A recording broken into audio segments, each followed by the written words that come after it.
All right. So let's just very quickly, let's recap the situation. We have been discussing in our talks about the Apostle Paul specifically.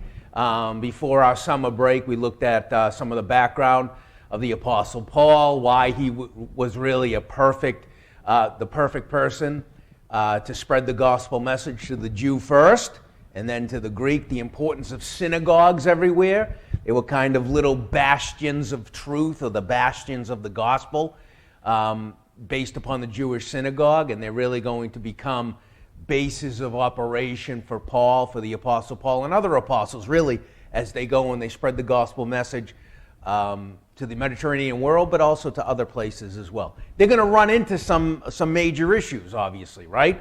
The biggest one being polytheism, the belief in many gods, the worship of thousands and thousands of gods, and superstitions, magic. People, they believed very intently that people had the ability, through saying incantations in the right words at the right times, to bring about either prosperity or destruction to your enemies. And there's a lot of different things that we've looked at. So it was important. So this is going to be one of the things that the Apostle Paul is going to have to be on guard against. But as we're going to see today, brothers and sisters, there was prohibitions against this in the Old Testament as well.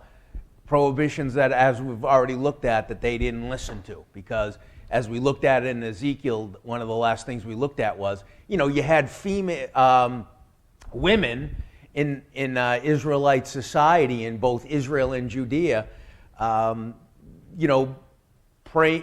playing the role of a prophetess, and trying to get people, giving them oracles or giving them prophecies, in order to make money. This was happening in Israel. Okay, it was happening in the nations around them, but it was also happening in Israel as well. So magic was an everyday thing. We can kind of look at it now and say, oh, magic, ha ha ha, pulling the rabbit out of the hat, things like that. David Blaine, he's levitating, all that kind of stuff that David Copperfield, right? Just think about all this stuff. We associate that in the modern world as magic, right? We're like, oh, there's tricks to it, this, that, and the other thing. We have to get out of that mindset when we're looking at this. Magic was real in the ancient world. It was important to battle against. There was a whole pantheon of gods, good gods, bad gods, demons, evil spirits. Like, this was serious stuff in the ancient world. You had to be protected from these things. Okay, every civilization is going to have magic. It was used for many things, such as protection, health, vengeance, love, support, so on and so forth. The ancient Jews would encourage magic, particularly in Egypt and Babylon. And these are the two places, obviously, that is, potentially had the potential anyways to really corrupt them, right? In Egypt, they almost lost their culture. Same thing in Babylon. And if it wasn't for a small group of people that were really concerned about their culture and their religion, Judaism might have been lost. They're taken and they're scattered. But thankfully, you had a group of people that copied down the law and the books and that type of thing. Bob, we start at 9:30. Great to see you. Happy fall. All right. And I think we looked at King Manasseh and all the things that he did. I think the language is he filled Jerusalem from one end to the other with all kinds of, with innocent blood. He was a pretty bad king. He eventually, had a change of heart. But King Manasseh, when we think about it, all of the pagan superstitions he brought into Jerusalem, and he set up all kinds of things. So, all right. So let's take a look at a few things in the Old Testament. We'll spend some time on these. Now, there is an interesting, in Genesis, the 31st chapter, in the history of the Jewish people, we have an event with Laban, Jacob, and Rachel. We all know the story, Laban was a pretty shrewd guy. He was crafty. He also manipulated people. He was trying to manipulate Jacob. And he changed Jacob's wages. It was all kinds of shenanigans. I want to keep these sheep. You can keep these sheep. The bottom line was God was with Jacob despite the fact of Laban's shenanigans and trying to get more for himself and take away from Jacob. Rachel, as we know, was Jacob's second wife. Again, through what? Trickery of Laban, right? Leah and, we know the whole story. Let's just take a look at this in Genesis, the 31st chapter. We have Jacob and Israel. Jacob and where are we? Whoa. We have Jacob taking off from Laban, in the nighttime, secretly. And in verse 38 of the 31st chapter says, "This 20 years have I been with thee. The ewes and the she-goats have not cast their young, and the rams, so on and so forth." Verse 40, "That I was in the day, the drought consumed me, the frost by night, my sleep departed from mine eyes." Verse 41, "Thus have I been 20 years in thine house. I served thee 14 years for thy two daughters, and 6 years for thy cattle. And thou hast changed my wages 10 times. Except the God of my father, the God of Abraham, the fear of Isaac, had been with me. Surely thou hast sent me away empty." So this is Jacob kind of talking about Laban and all of the things that he did. But if we look in verse 30, and this is Laban talking, "And now, though thou wouldest need be gone, because thou hast sore longest after thy father's house, yes, wherefore hast thou stolen my gods?" So that's interesting. So Rachel had taken the household images of Laban. They were called the teraphim. We're not 100% sure exactly what they represented. But, we kind of get a glimpse into the fact that having idols, we think of idols as being bad, and they obviously were bad. Were these teraphim, though, some type of representation of Yahweh or something like that? We're not sure.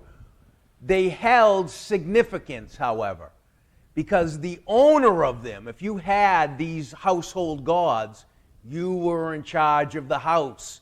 You were in charge of the spirituality of that house.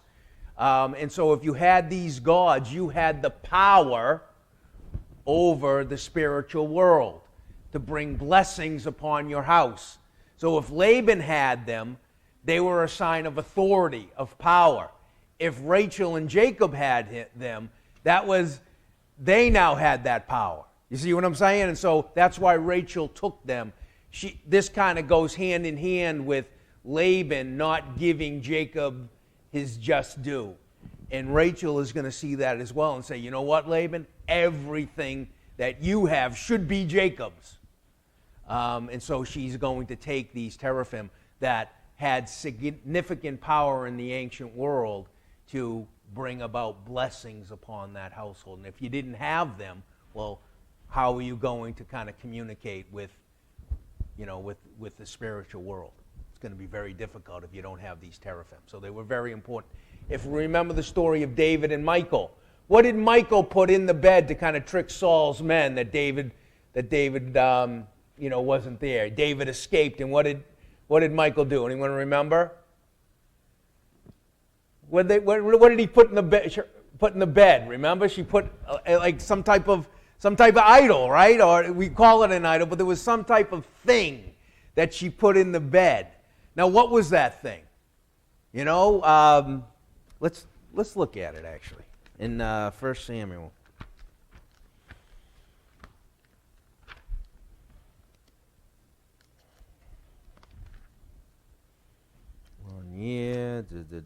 David. Hey, if anyone finds it before me.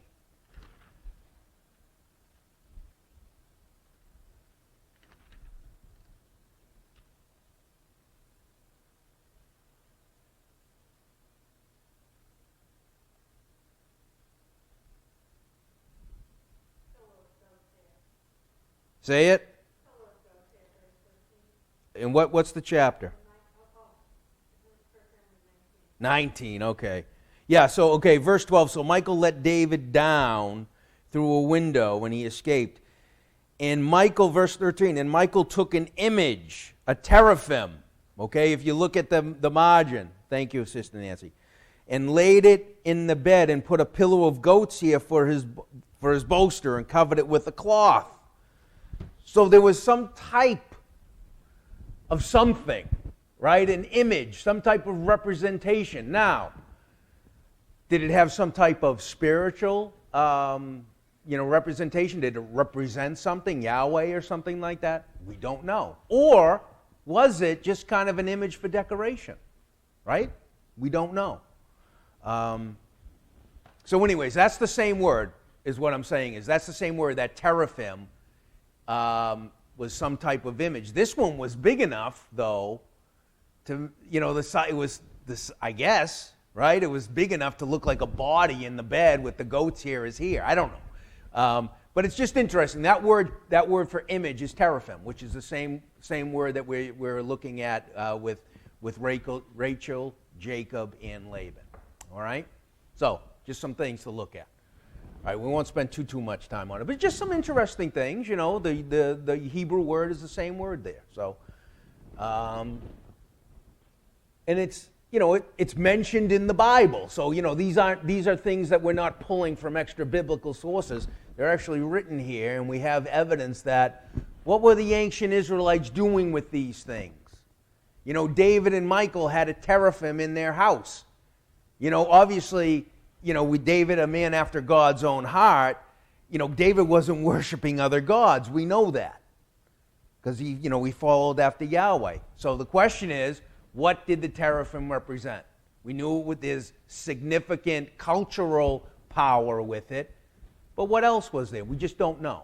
Okay, but we know that they were important to Rachel and Jacob, and David and Michael had some type of teraphim as well, pretty large inside of their home.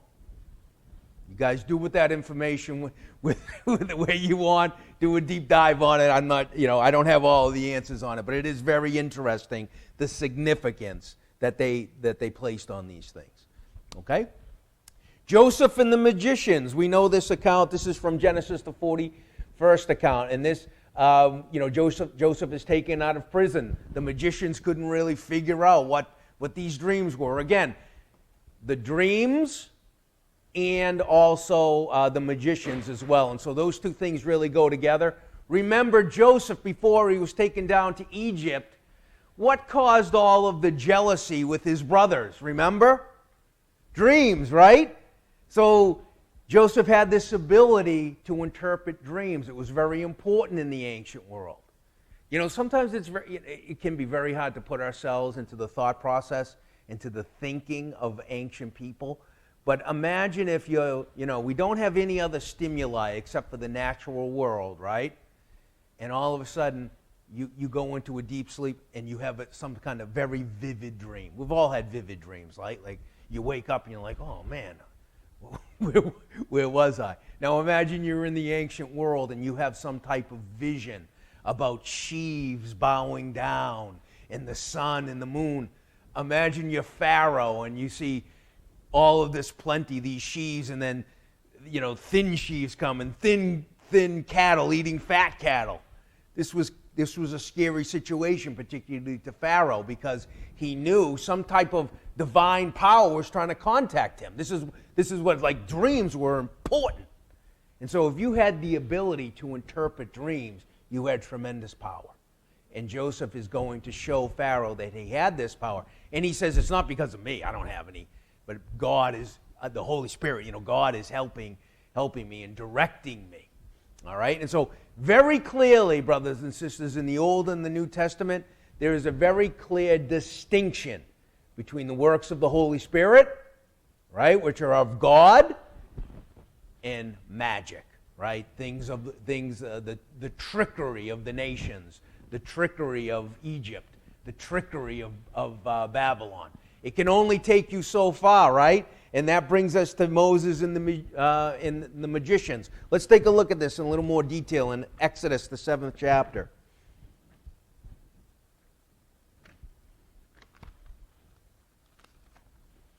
In verse, we're not going to read the whole thing, but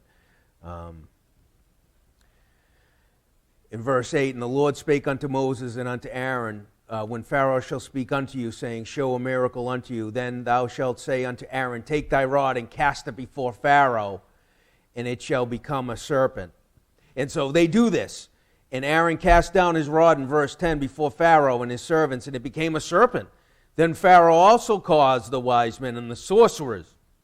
Now the magicians of Egypt, they also did in like manner with their enchantments. And they cast down every man his rod, and they became serpents. But Aaron's rods swallowed up their rods. All right, so the magic of Egypt only took the Egyptians so far. It only took Pharaoh so far, because in this case, yes, they did the same type of miracle or sign, right, to Pharaoh. But Yahweh's serpent was stronger than the other ones, and he consumed all of them. And this is going to go on. It's this kind of, we see like a spiritual battle, don't we, brothers and sisters, between Yahweh, the God of heaven and earth, and these false gods of Egypt. Okay, and eventually it is Yahweh that humbles the gods of Egypt and draws his people out by his own arm and his own power. And so there's a very important lesson there, right? If we go back to in the Old Testament with Balaam, right? Remember Balaam was paid in order to what? What was he paid to do? Anyone remember? Curse Israel, right? To curse Israel. He was given he was given money. What's his name? Say his name. You just said it. It was close. Barak. Thank you, Brother Jim. Barak. Remember, he paid Balaam to curse Israel because I think he was the king of Moab, and he saw the greatness of Israel. It's like, we got a real problem. Oh, I know the guy Balaam, right? Oh, he's known as a magician. He's got the power, and so if he says the right words, if he curses Israel, those words become power, and those words turn into action. And so him, by speaking the magic words, he curses Israel. So the words that he speaks are placed upon Israel, and so whatever he says, they're going to be cursed, that's going to come to pass. And so this was some real extreme power, and he became a wealthy man. Balaam is going to become a wealthy man because he supposedly had this power. And Balaam is going to go and say, you got to curse Israel for me. Anyways, the curse doesn't work. Why? Because Yahweh's blessing is upon Israel. Balaam's words have no power. The power of the curse against Yahweh means nothing. And that's really the lesson. However, what did Balaam do? What was actually what was his tactic actually to weaken the power of Israel? Anyone remember? Say again, Jim? Yes, the women, the intermarrying, the relationships with the Moabite women. That was Balaam's idea. And, it had a significant effect on them. Intermarry, have these cultures come together. Everything's great. And Yahweh, obviously, God is going to put a stop to that because he understood that the mixing of the cultures of the people, the mixing of religious ideas, false gods, the idea of Yahweh, eventually would bring destruction upon the children of Israel. And that was his message throughout. But they couldn't. It was too tempting to be part of the crowd. That's really what the deal was with Israel. They wanted to be like the other nations, their gods, their culture, the way they acted. They didn't want to be set apart. They didn't want to be monotheistic. That's weird. It's different. And it's tough to be different sometimes. And Israel didn't want to be that different. They wanted to be they wanted to be accepted. We all do on some level. On a human level, we want to be accepted. And so that was really the struggle. The witch at Endor, right? That's an interesting one. And that could be really a whole lesson. But there were still women and others, obviously, within Israel at this time that used divination. They divined things. They had the ability, supposedly, to draw people out from the dead, right? And so if we remember with this, I think kind of the tell with this story is, what happens when Samuel actually makes an appearance? What does the witch do? Does she like, oh yeah, this is exactly what I thought was going to happen. Hello, Samuel. We've done this before. Says that she was scared to death when she actually saw Samuel. So again, I think God's hand is in all of this, and Samuel has a message of destruction, unfortunately, for Saul. It's not gonna work out. You guys are gonna die. So remember, God had withdrawn himself. It's interesting. God had withdrawn himself from Saul, and he is in this strait. He needs direction. It's a pretty tough situation. You have the enemy of your people are going to come and destroy you, the Philistines. What do I do? God's not talking to you. Oh, right? No communication with Saul. Samuel's been dead for a while. He's kind of just drifting, Saul. He's just drifting. No purpose, no direction. And then he gets the bad news from Samuel. It's sad. Saul's kind of this very kind of sad figure. He started out with such great promise. All right, and this is from Josephus. This is obviously extra biblical stuff, but Josephus says of Solomon, God gave him knowledge of the art that is used against demons in order to heal and benefit men. Elsewhere, however, there was an Egyptian, a false prophet, a magician, that did the Jews more mischief, for he was a cheat. All right, so here's Josephus making mention of, again, the fact that the ancient Israelites had access to these different types of people. In other words, it was to a certain extent, we don't know if was it like an underground thing where you had to have like a secret code in order to go to a certain person in order to get the, to kind of deal in this type of stuff. I don't know. Interesting thing in Zechariah. We'll take a look at this in Zechariah, the 10th chapter. In verse 2. We're going to look at verse 1, 10th chapter of Zechariah, verse 1. Ask ye of the Lord rain in the time of the latter rain, so the Lord shall make bright clouds and give them showers of rain to every one grass in the field, for the idols have spoken vanity. What is that? If anyone has a margin, there's, for mine anyways, verse 2, for the teraphim, right? Chris, is that what you have? All right. So, for the teraphims have spoken vanity. And the diviners have seen a lie and have told false dreams. They comfort in vain. Therefore they went their way as a flock. They were troubled because there was no shepherd. Okay, so again, we have a reference here to the teraphim have spoken vanity. So this kind of, this gives an indication that obviously the teraphims are still around, even, right, I guess it was Zechariah was after the return, right, the teraphim. They're speaking vanity. Did they speak? No, obviously they didn't. This is referring to, again, to kind of, it may not be a false religion of Judaism, but it's an extra practice of Judaism that is not found in the law. Okay? So I'm not saying these teraphim were a different god. Like the teraphim wasn't Baal or anything like that. But there were some Jews, it seems, that were still using some of these practices in order to talk to God through dreams, divination, having the special words. My point is, it's still part of Judaism on some level. It's not out. And so this is something that still persists even after the Babylonian captivity that they've come back to as well.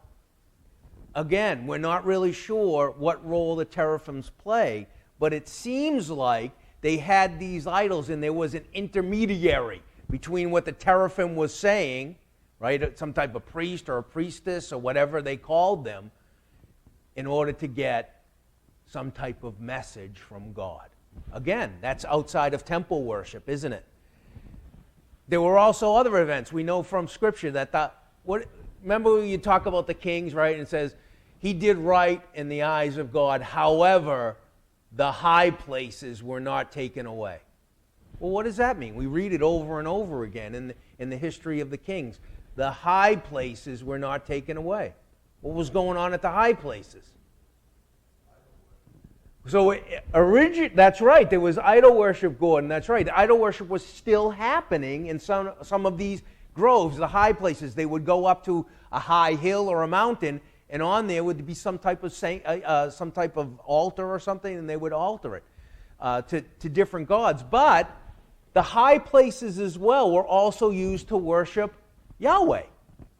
There were believers in Yahweh, the true God, would also go to high places and offer up. But they weren't supposed to do that. Where were all offerings supposed to take place? In Jerusalem, in the temple.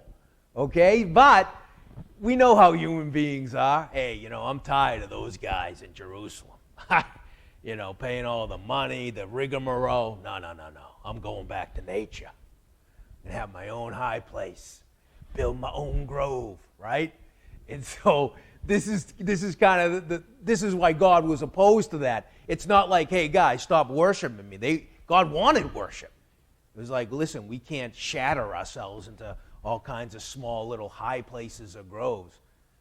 You got to come together and worship as an assembly, as a people, to the temple with the Levites and the whole process that was set up by God in the law. But people are always trying to find, hey, I'm going to do my own thing. And that's what the high places were all about. And I believe that's what the teraphims are all about as well. It's not necessarily that the Jews were worshiping other gods. They had a lot of the cultural aspects of religion from the Canaanites that they co-opted and then tried to fit into Judaism in some way. You see what I'm saying? And so, this was, again, kind of the struggle that was going on with the Israelites in the Old Testament. And we see that a lot of the stuff is going to continue to linger on, even up until the Second Temple period with Christ. Okay? Questions, comments before we move on to the other slide? All right. There are some examples of teraphim up there. Okay, this is what we're talking about. Some of them are large. These are pretty small, and I believe the teraphim that Rachel had were pretty small as well, because we know that she hid it in the stuff, and then she was kind of sitting on all of the stuff and like, listen, Dad, I can't get up, this, that, and the other. And so she was able to hide these teraphim. The teraphim with Michael and David seems to be bigger, different sizes. Okay? All right. Yeah, the diviners have seen a lie. They have told false dreams, right? And we know even with Jeremiah's time, there were other false prophets that were directly contradicting the words of Jeremiah. Okay.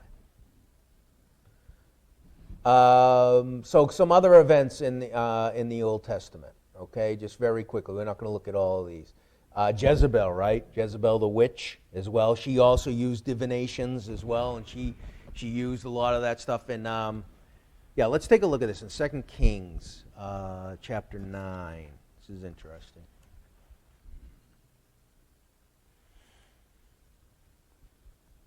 And this is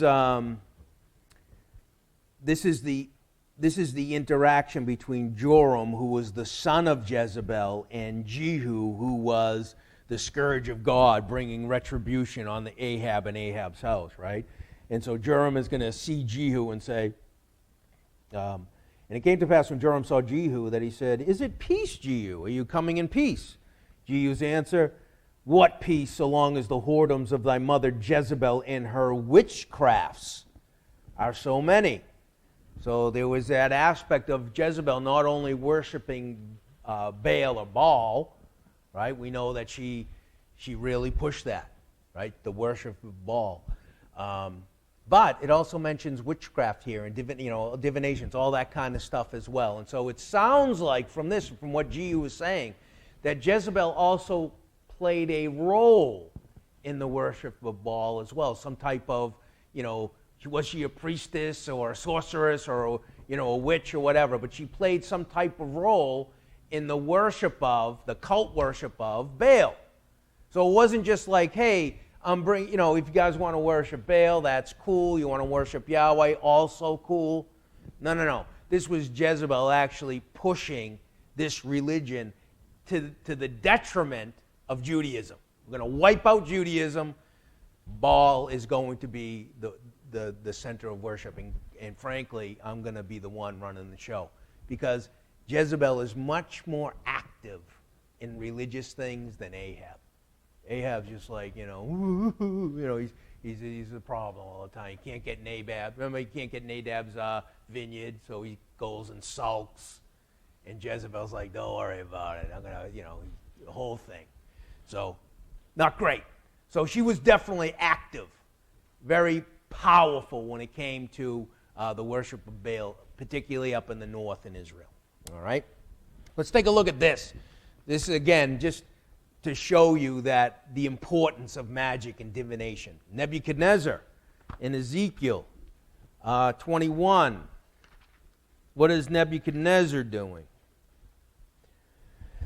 Verse 2, Son of man, set thy face toward Jerusalem and drop thy word toward the holy places and prophesy against the land of Israel. Let's go down to verse 21. For the king of Babylon stood at the parting of the way, at the head of two ways, to use divination. He made his arrows bright. He consulted with images. What's that word, image? Teraphim. Very good. All right. He looked in the liver. At his right hand was the divination for Jerusalem, to appoint captains to open the mouth of the slaughter, to lift up the voice of shouting, to appoint battering rams against the gates, and it shall be that them as a false divination, so on and so forth.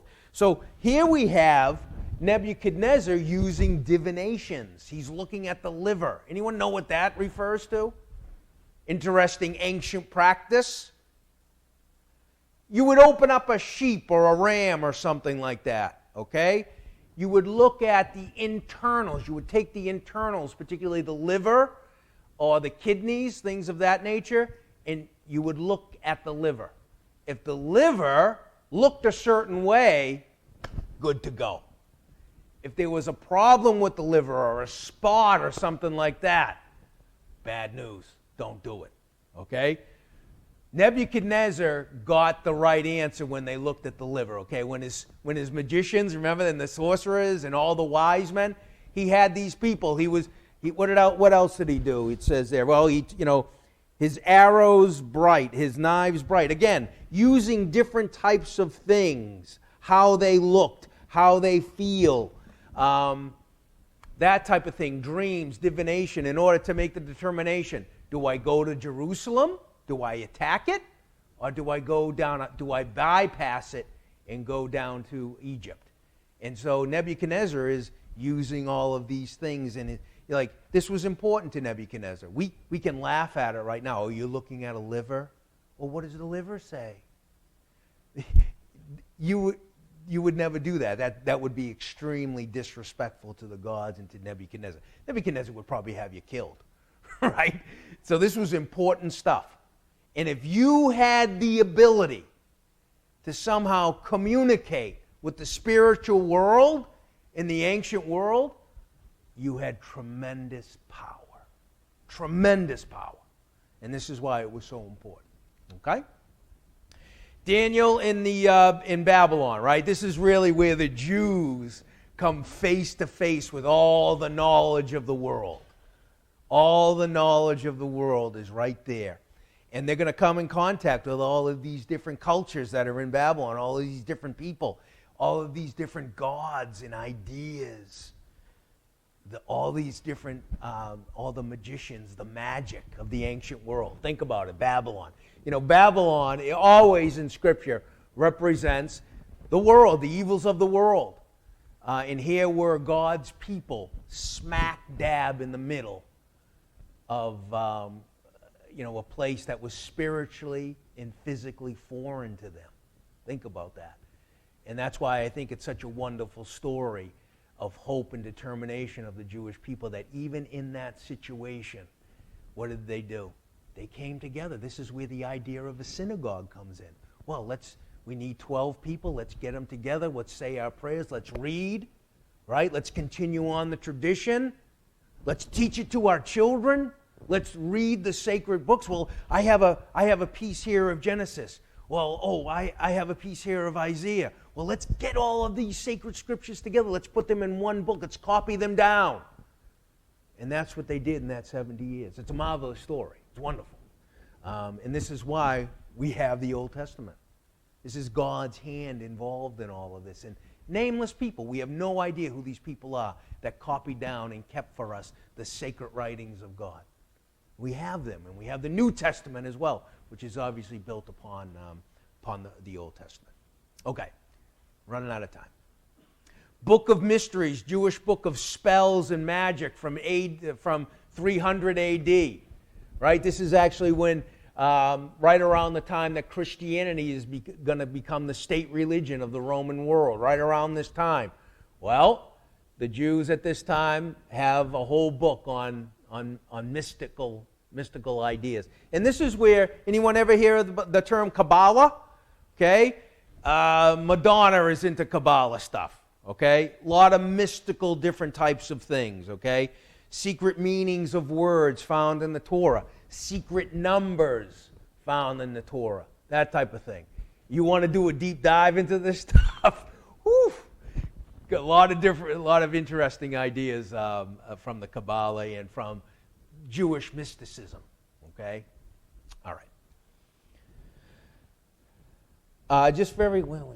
Okay. Let's just talk about the Roman world of magic. First of all, we have papyri, okay, which on it is written a Greek magical kind of incantation, which talks about, and this may have been like a Greek Jew or something like that, right? Which talks about Yahweh, like the ancient names of God, Yahweh, Sabaoth, Adonai. They're all mentioned on this papyri. Okay, just we're writing. You take the reeds or whatever and just make paper from it. That's what papyri is. Unfortunately, we don't have a lot of these because what happens to it? It's going to degrade, right? It's biodegradable, and these things degrade over time.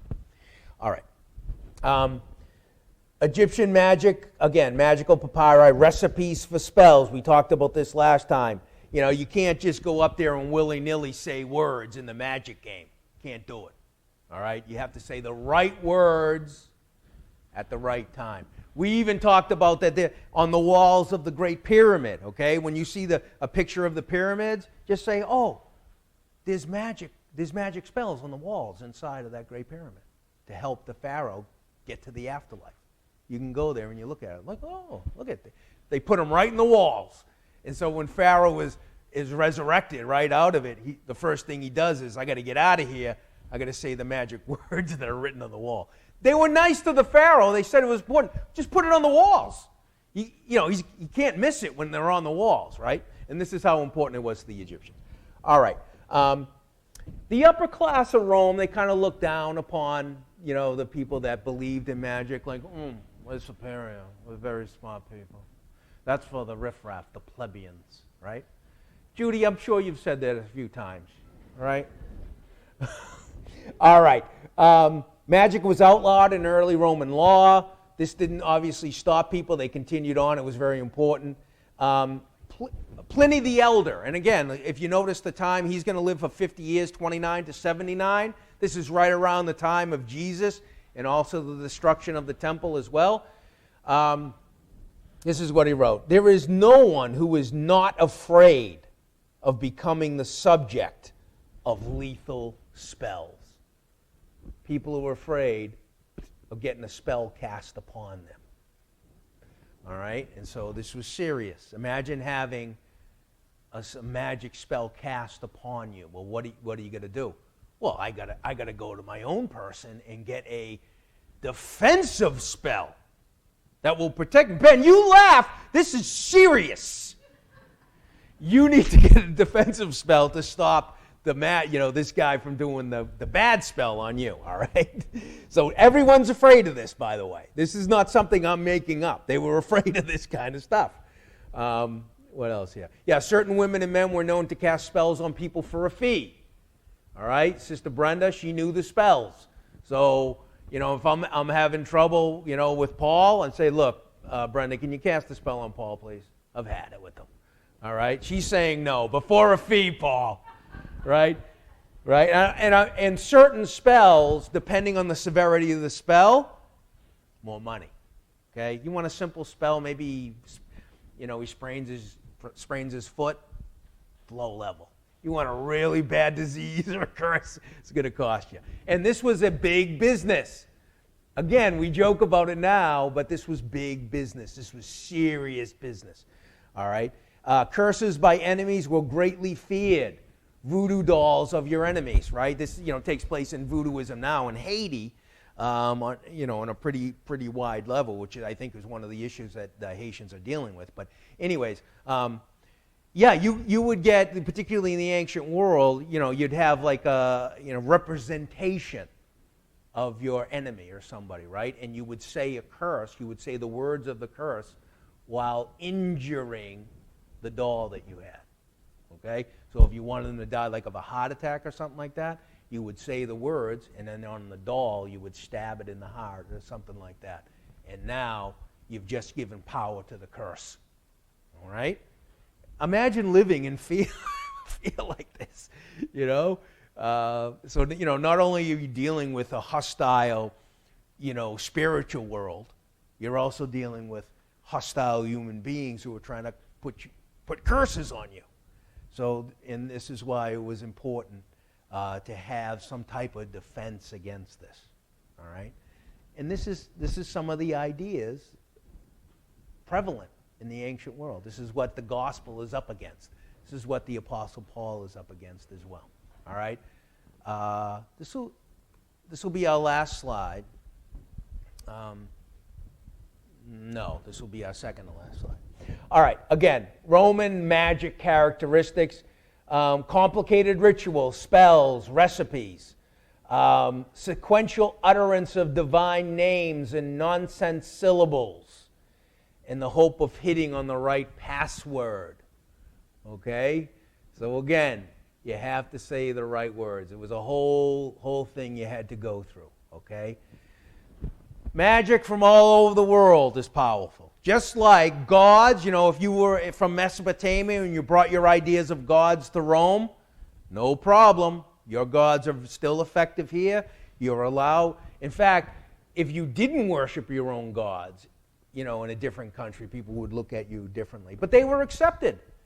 Mesopotamian gods had the same amount of power as the Roman gods, except for the fact that you were in Roman land now, and they had more power now because you were actually in the land of the god. And actually, we look at the Old Testament, brothers and sisters. This was an idea from the Old Testament because remember, I can't remember the details, but when the Syrians came down against Israel and they Israel beat them, the Syrians, in the hills of Judea, or the hills of Israel. They're like, oh, Yahweh is a God of the hills. Let's fight them in the valleys because our God is stronger in the valleys. And that was their thought process. Unfortunately, Yahweh also beat them in the valley as well, and now they got a conundrum on their hands. They probably didn't use the right kind of divination. You see? This is the thought process. Anyways, the coercion or the manipulation of gods, okay? If you had the ability to use magic, you could control the gods, manipulate the gods. Ben, if you could say the right words, Apollo would help you. No questions asked. All right? Okay. So the request concerning the immediate desires of the individual as well. So, I got to go see a sorceress right now. I got a little extra jingle in my pocket. Listen, can you say a nice, use the magic words on me so I will be successful in what I want to do. All right? Last slide. Here we go. All right, now, this was found. I've been using this picture right here. Okay, so this picture is the actual picture of the papyrus that we're talking about that had the different names of God on them. All right? And if you can see that there's actually a picture of a person on there with directions on the words to use in order to inflict physical pain on that person, depending on the area of the body. All right? So, I conjure you, all the angels, by the God of Abraham, Isaac, and Jacob, that you obey my authority completely. Whoa, settle down, buddy. And give me favor, influence, victory, and strength before all, small men and great, as well as gladiators, soldiers, civilians, women, girls, boys, and everybody. Quickly, because of the power of Sabaoth, the clothing of aloe, and the might of Adonai. All right, so again, This is, I believe, a Greek Jew using the name or invoking the name of God. If you evoke the name of God, there was power in the actual saying of that word, of the name of God. Okay? And so you can see everything that we're talked about here, it's written down, and so this was power. So I conjure you, all right, that you obey my authority completely. Imagine telling God to obey you, right? This was the mentality. Okay, like, you better do what I say, Yahweh. I'm saying the magic words right now. I'm saying all of your names. You better help me. You better obey me. So that was the mentality when it came to magic.